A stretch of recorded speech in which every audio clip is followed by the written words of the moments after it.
Well, let's go straight to the point to some extremely important information that was reconfirmed, and it was tied up to what has been happening all across Iran, starting in Tehran.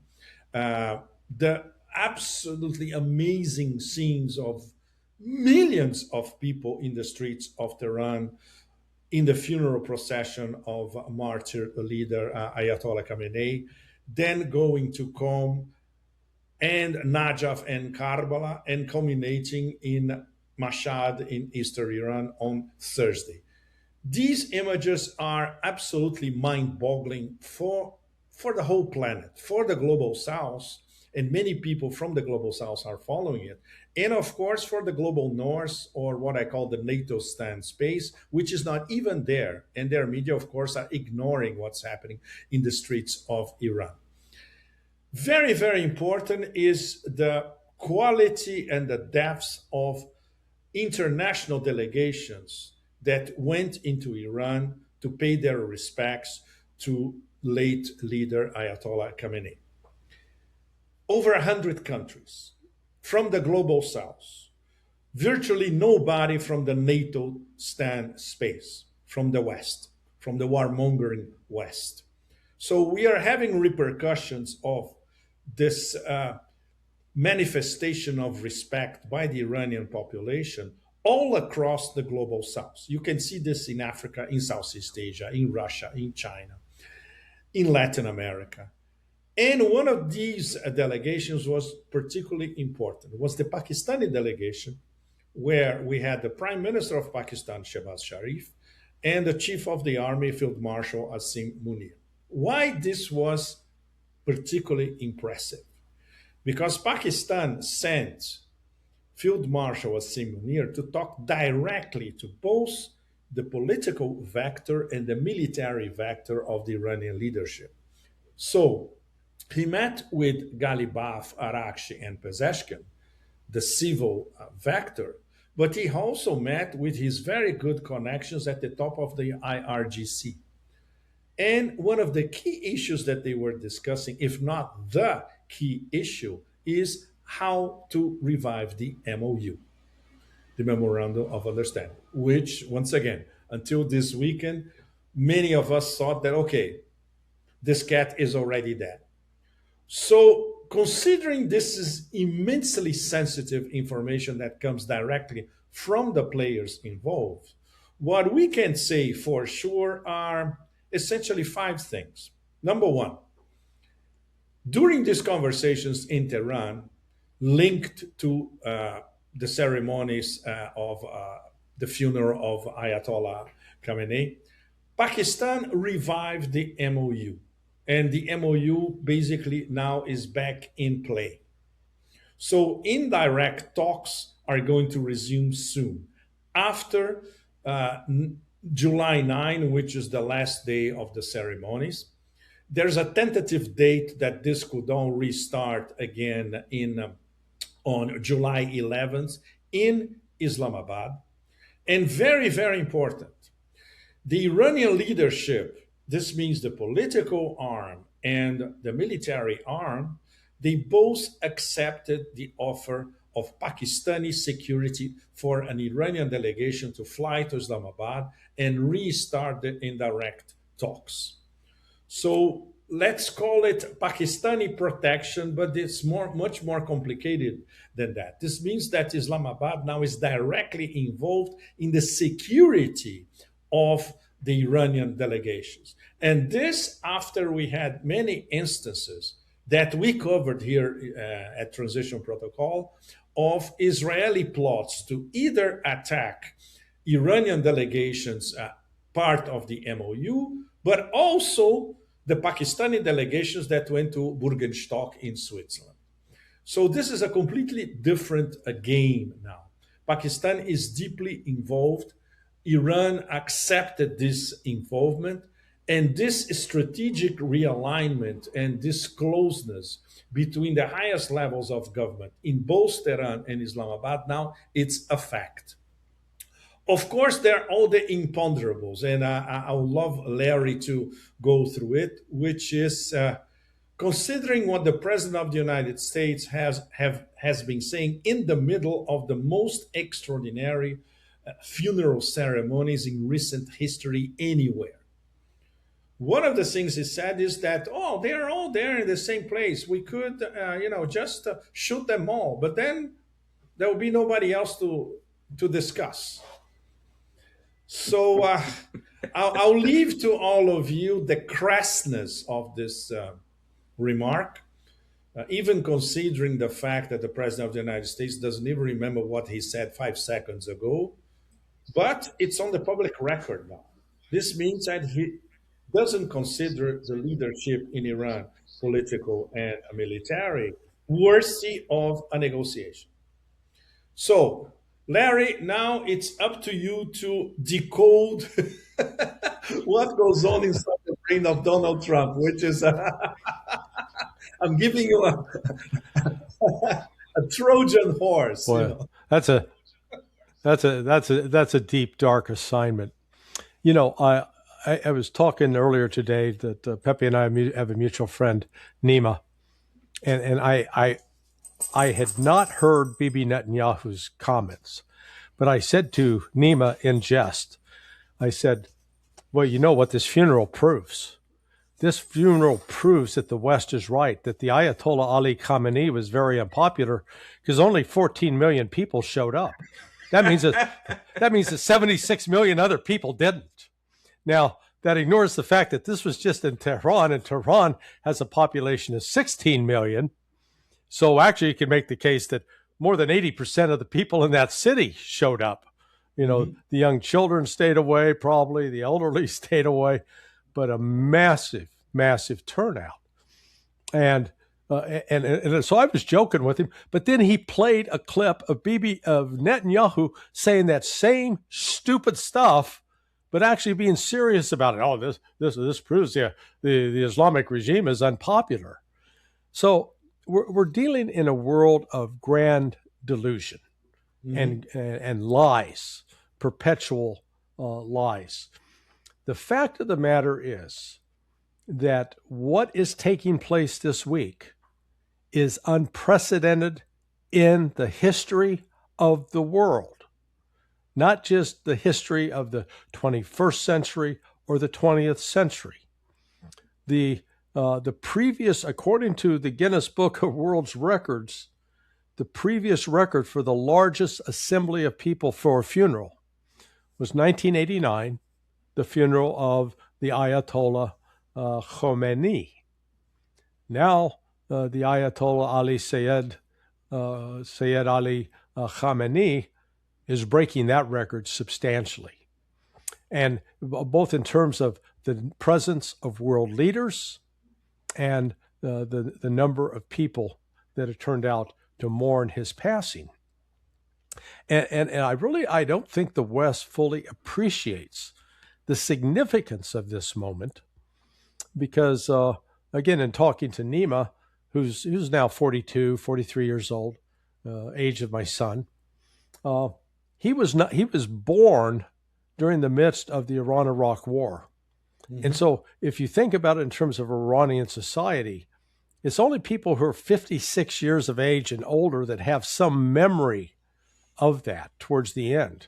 I know, like our friend Professor Morandi, he was like a 16, 17-year-old boy when he joined to fight with the militia in the very last 2 years of that war.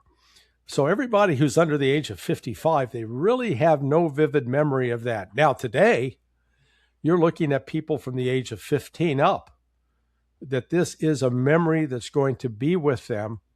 And particularly if you're 15 years old, you're looking at next 50, 60 years, that this is a formative memory that will guide the future of the government of Iran, creating a unity among the Iranian people that we've never existed. So it's in this context that as Iran tries to navigate the MOU, there are critics within Iran that thinks it should be trashed and walked away from. And yet I can see from Iran's standpoint that, yes, it is true. The United States has violated the first paragraph in two aspects. One, they've attacked Iran without justification. Two, they have failed to force Israel out of southern Lebanon. Their attempts to complain about Iran's control over the Strait of Hormuz, well, it's their own damn fault, because the language in paragraph 5 stipulates that the only country named in that paragraph for responsible for getting ships through the Strait of Hormuz is the Islamic Republic of Iran. Doesn't mention Oman, doesn't mention any of the Gulf Arabs, doesn't mention the United States, Israel. No other countries mentioned, only Iran. And what is taking place, and we're seeing it again today, that while the U.S. has been attempting to try to run some ships through without following the Persian Gulf protocols set in place by Iran, the reality is today, most of I'd say 95% of those ships coming out, they're following the Iranian protocol. They're registering with Iran. They're just stating their destination. They're stating their cargo. And today we're seeing I saw at least in the last 2 hours, 3 very large oil tankers, a container ship, even a vehicle ship, a ship that carries vehicles on it. So they're going out, and most of the destinations are Asia. So in spite of the U.S. violation of the MOU, Iran is profiting from it. It's selling more oil per day out of the Persian Gulf than it did prior to the start of the war on the 28th of February. And it's doing so at a premium of at least 20 up to 40% per barrel of oil. So it is also providing income to Iran. Plus, container ships are now coming in, bringing additional foodstuffs, additional goods. But again, Iran wasn't completely shut off. They still had the flow of goods from China via the railroad, from Pakistan via overland routes. So what we're at a stage where what Iran established with this funeral was the respect of 100 different countries. I went searching in vain to find a previous state funeral where they had more foreign dignitaries represented than are represented at this funeral. So that's why I'm saying this is not some event. This is historic, and it's important that people appreciate what they're seeing in terms of history here. Now, with respect to moving forward, there are still some very nasty unresolved issues in the MOU. The U.S. has lifted the blockade. The U.S. has lifted the sanctions on oil and the banks that process that oil. The U.S. has not unfrozen the assets. And despite Pakistan's hope expressed in the past that the Saudis and Qataris would step in and provide the money's still not provided. Mm-hmm. So that's the difference between hope and where the other players believe that something will happen, and it's not followed up by the tangible action. As far as the lifting of complete sanctions through the United Nations and others, that's still unresolved, and Iran is not showing signs of being willing to, as they've stuck to their guns. They're not going to negotiate the nuclear issues until these other issues are addressed and settled. So that leaves it upon the United States. And I'll close with this. The critical thing, you have to come back to, why did the United States sign the MOU? They signed, as Donald Trump said at the G7, we're going to be out of oil in 4 weeks. Now, he didn't mean that the oil that is being pumped out of the ground is suddenly going to disappear. What he was referring to is that the high-sulfur oil that comes out of the Persian Gulf is an essential ingredient for producing diesel and aviation fuel. And the refineries that are set up to handle that, they are specifically designed to handle the high-sulfur content oil. It's not a simple matter of, I've used the example of how you make coffee. If you're going to make coffee from a Keurig, a machine, you just take a cup and you pop it in, close it and press a button, and you're getting coffee. However, if you're going to get some Yemeni coffee that's French pressed, well, there's a different process. The grind has to be particular, especially fine. The water has to reach a certain temperature. The grounds are placed in a carafe, and then they sit and steep for a while, and then you press it down. Now, those are it's coffee, but those are two different cups of coffee. And that's how it is with oil. Just because it's black and sticky doesn't mean it's all the same. And so what's happened is what Trump was hoping was by opening the Strait of Hormuz, that oil would start flowing back to the refineries that are on the Gulf Coast of Gulf of America or Gulf of Mexico, take your pick. And that hasn't happened yet. As a result, we know from Secretary of Energy Wright, he stipulated on March 11th that the United States only had 174 days of reserves left and was drawing the oil off at 1.4 million barrels per day, starting on March 12th. Well, that's just a simple math problem. That turns out to be July 11th. And July 11th is this week. And if as the Pakistanis are hopeful, the indirect talks get back online, the Iranians maintain enormous leverage because the United States is going to start experience a shortage of diesel and or aviation fuel starting this week, and they don't have an alternative for it.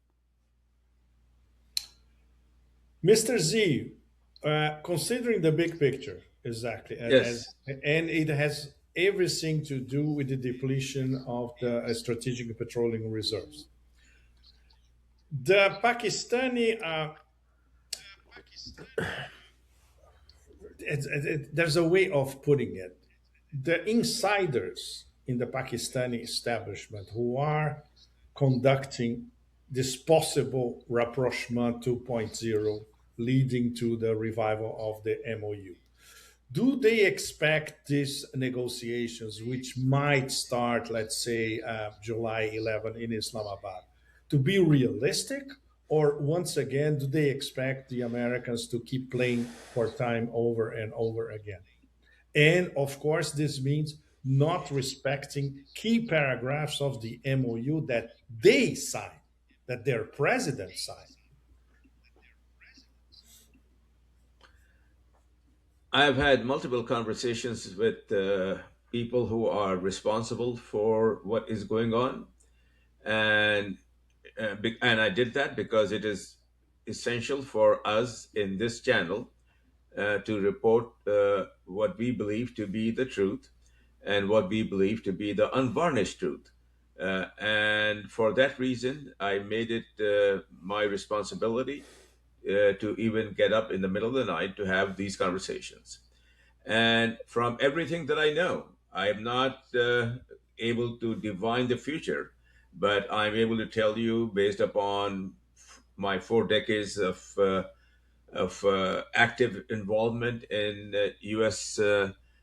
Policy in the Middle East and what goes on in those countries, that they are deadly serious this time of making this happen because the Pakistanis, having played a larger role than what is naturally attributed to somebody who's a mediator, they are playing a much bigger role. They do not want these talks to fail. So it is their responsibility to ensure every party that they're serious. And they have assured the Iranians that the Americans are serious. They have assured the Americans that the Iranians are serious. And they have assured the Iranians that security will be provided. And for that reason, the government of Pakistan, the military of Pakistan, have extended the services of their most elite forces to the Iranians who will be escorted and protected while they are in Islamabad. And from everything that I know, these talks are going to result in a meaningful resolution. A meaningful resolution. And I'm also told that the president of Pakistan has extended an invitation to President Trump to come to Islamabad and to sign the final agreement with the president of Iran. That is about 60 days out. I'm told that this invitation has been delivered.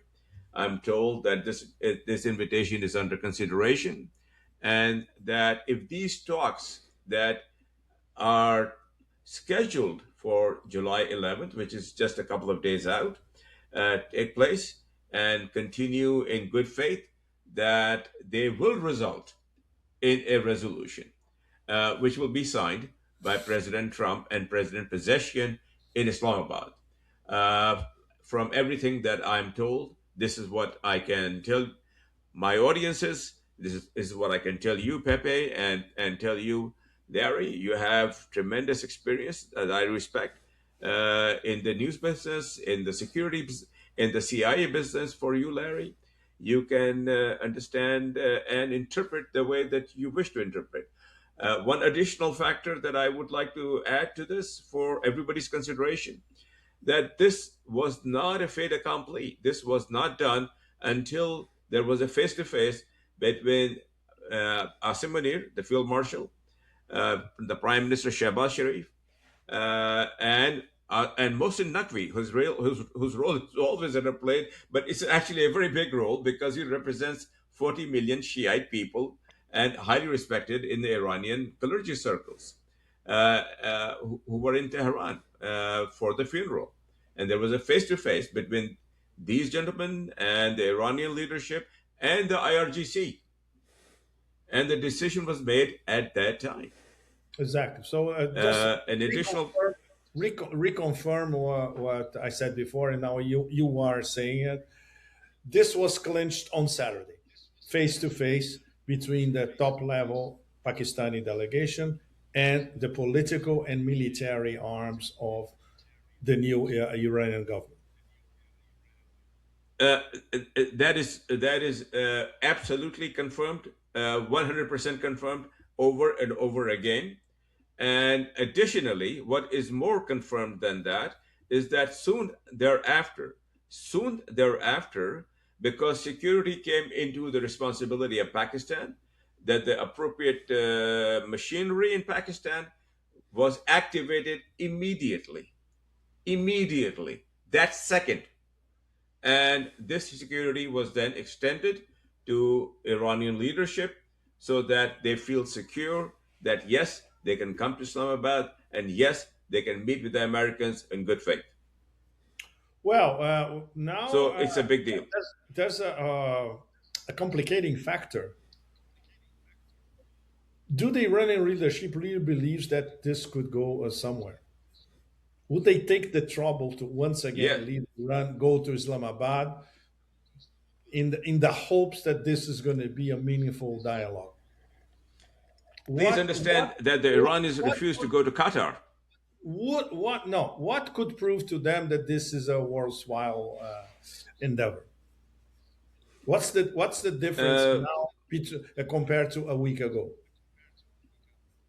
from what I'm told, again, please understand that I am a messenger.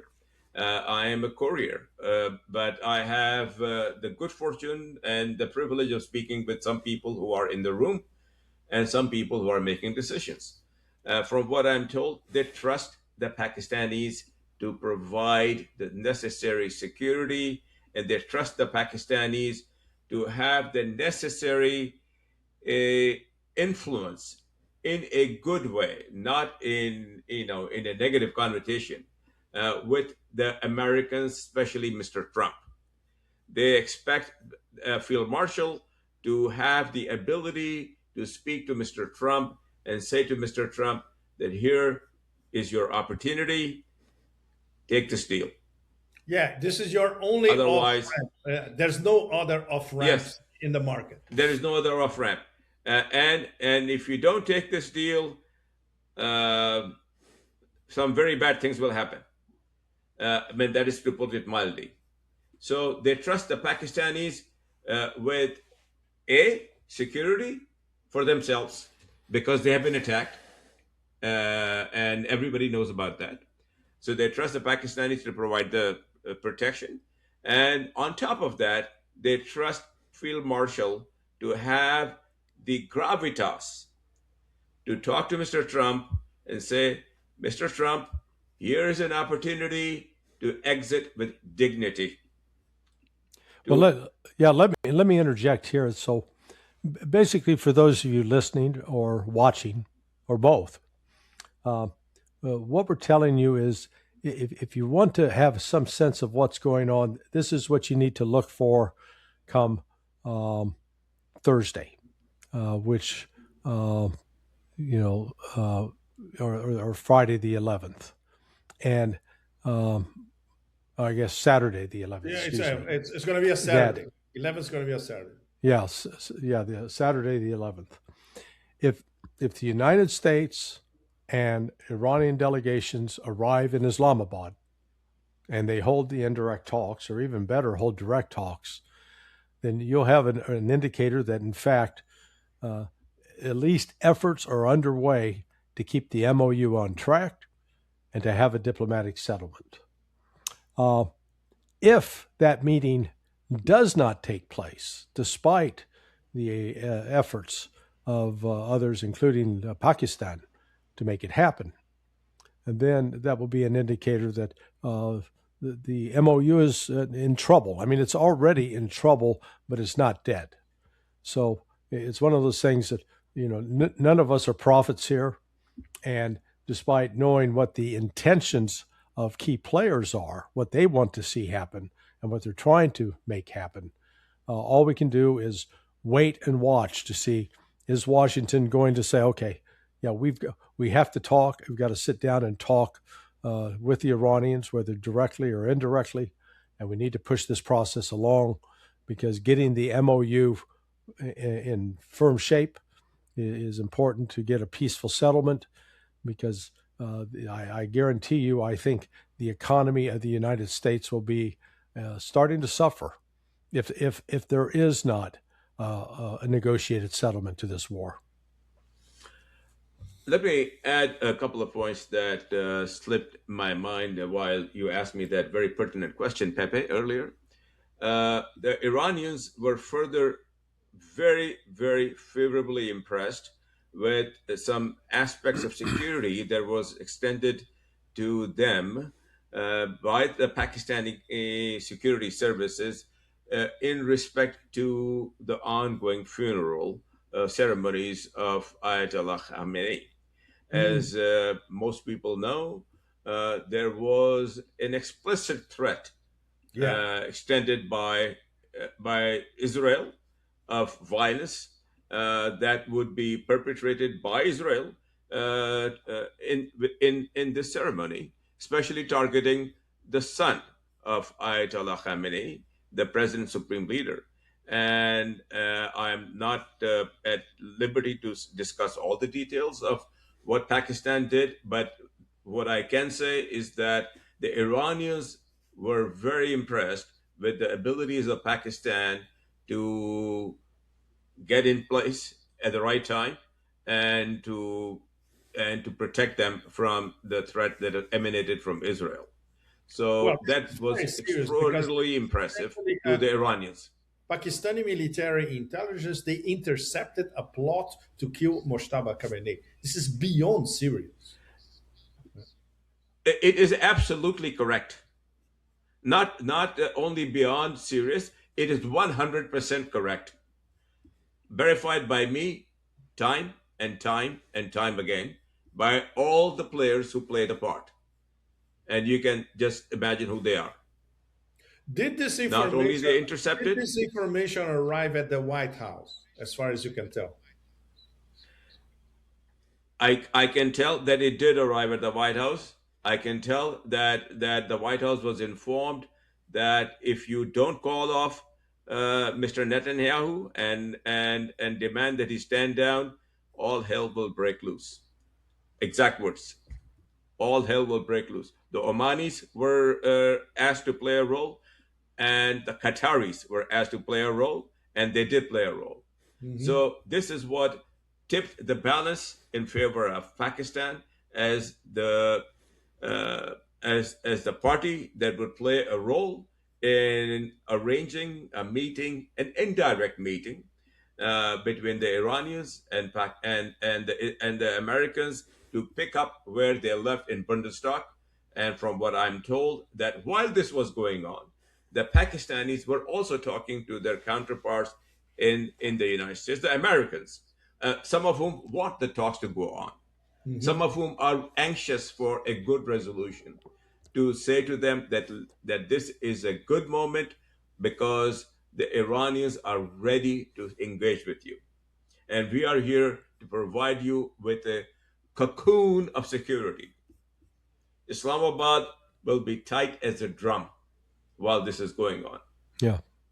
Well, I think what we can say in conclusion is that the funeral of the Ayatollah Khamenei this week was not just a service of memory and commemoration, but it also was it marked an opportunity for continuing his legacy of bringing Iran back into the community of nations, reestablishing Iran's credibility as a key player in West Asia, and laying out a path to peace.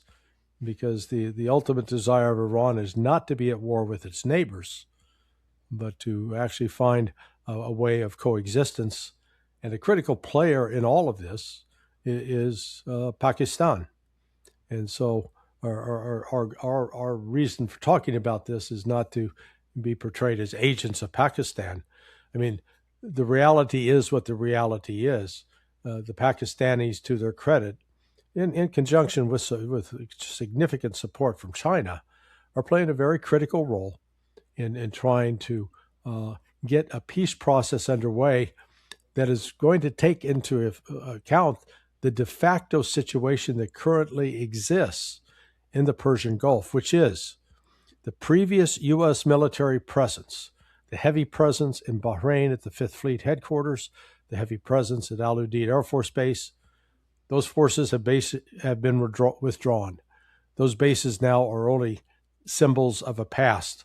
They are not active sites for a future. So the entire security architecture of the region is in the process of being reconstructed and established on a new foundation. And that foundation is going to, Iran will play a critical role in that going forward. Let me add one. Totally agree with everything you just said, Larry. Very well said. Let me add a detail that may be of interest to our audiences. Uh, Pakistan has had multiple tracks of communication while all of this is going on. Uh, there is a deputy prime minister in Pakistan who served for many, many years as a finance minister and who has extraordinarily good ties with his counterpart in China, Wang Yi. And every time, every single time, anything that was said to the Americans or to the Iranians was first said, not after that, but first said Right. to the Chinese. And and an approval was received from the Chinese that yes, go ahead and do this. So Pakistan is working in as a partner of the Chinese, a junior partner, obviously, but as a partner, not as a lapdog, but as a partner.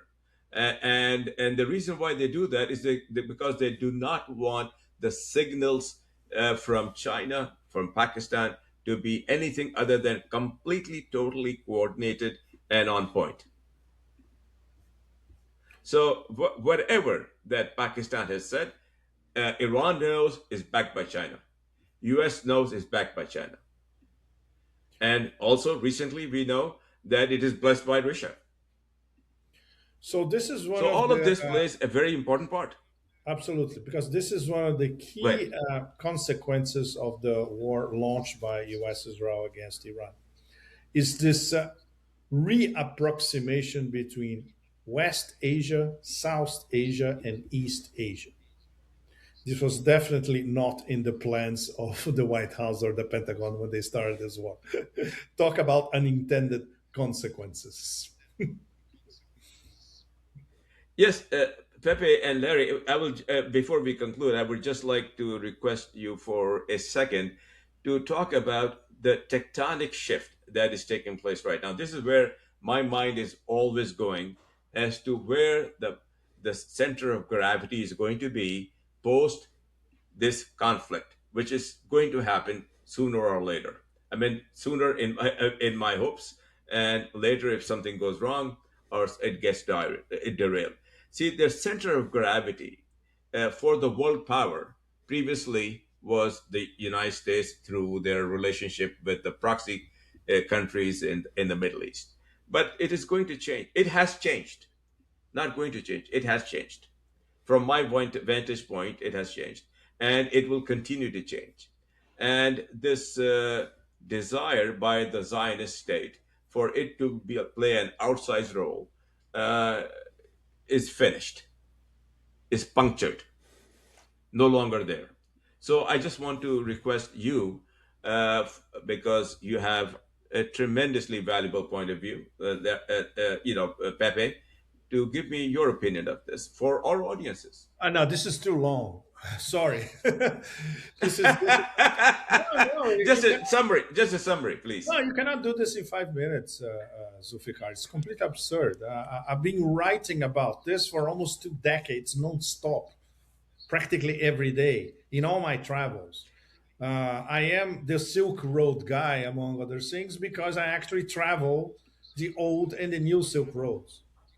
Even before Yes, we were but would, inaugurated by Xi Jinping in 2013. Same thing about the pipelines. I was talking about reorganization of pipelines across Eurasia over 20 years ago. So my trajectory, my professional trajectory, is intimately linked to this gigantic process of Eurasia integration. It's the theme of most of my books. It's going to be the theme of my next book. It's the theme of why I spend so much time going to Russia and China and also Iran. Why I've been to Iran for 10 times. It's all interconnected, Yeah. and it's a process that if you follow it live on the road inside all the civilization states and others who are uh, intersecting or peripheral, Turkey, all the Central Asian stands, India, of course, Southeast Asia linked to China and all that. This is the definition of the Eurasian century in the 21st century. The 21st century is not going to be the new American century. And we already knew that a while ago, even during the Obama era. It's the Eurasian century in terms of the unification and interconnection of all different points of Eurasia. West Asia, South Asia, Central Asia, East Asia, Northeast Asia, and of course those in Europe who decide to jump in the right speed bullet train to the future, or if they decide to return to the Middle Ages, which is the case of most of Western Europe. So this is the big well, you geopolitical. answered my question without answering it. Pepe, thank you so much. You answered my question without answering it. Larry, for a couple of minutes, please give me your thoughts. Nope, I think what Pepe did was just an excellent preview of coming attractions with his discussion with you tomorrow, where he can elaborate upon Exactly. Yeah, the yeah. real Tomorrow, implications of this. Because 2022. yeah, yeah, this is not. I mean, what's taking place. This is not just about Iran. This is not just about Pakistan or the Gulf. This is about an actual realignment of global forces, and that doesn't always come about peacefully. But what is certain is it's coming about. So don't forget, everybody that's watching, hit that like and subscribe button. Uh, there is, if you go to Substack and search at Transition Protocol, you will find a Substack there. You can then register for a weekly newsletter that's being offered to give you sort of a written intel update. But Pepe will be back tomorrow with Dr. Z. And then Pepe and I will be back on Wednesday to catch up on what because Wednesday will essentially represent the day before the culmination of the funeral, this week-long funeral ceremony. And we can't emphasize enough, you're watching history. Take time to watch and appreciate the history that's unfolding before your eyes. Western media is not covering it, but this is something that future generations will look back on and say, that was when the world began to change. I second that, and I absolutely support everything that came out of your mouth, Larry, and out of your mouth, Pepe. And I respect you greatly for telling the truth the way that you have been saying for all your careers. And this channel actually has come into existence, Transition Protocol, because we want to be the ones who provide you the unvarnished truth, the truth that corporate media will never cover. And even if they do cover it, they will somehow find ways to not tell you all the truth, find some ways of varnishing some of the truth, find some ways of getting rid of some of the truth. But we will give you all the truth and ahead of time, and we will stand behind everything we say. So thank you very much for watching. Please hit the like and subscribe button and go to Substack and find Transition Protocol. You will get a weekly newsletter from us that will drop in your mailbox that will give you very high quality intel briefing. Thank you, gentlemen. Thank you, ladies. And we shall see you tomorrow with Pepe, who will give you more information, and then all of us again on Wednesday. I'll hit stop button right now. Cheers. Thank you.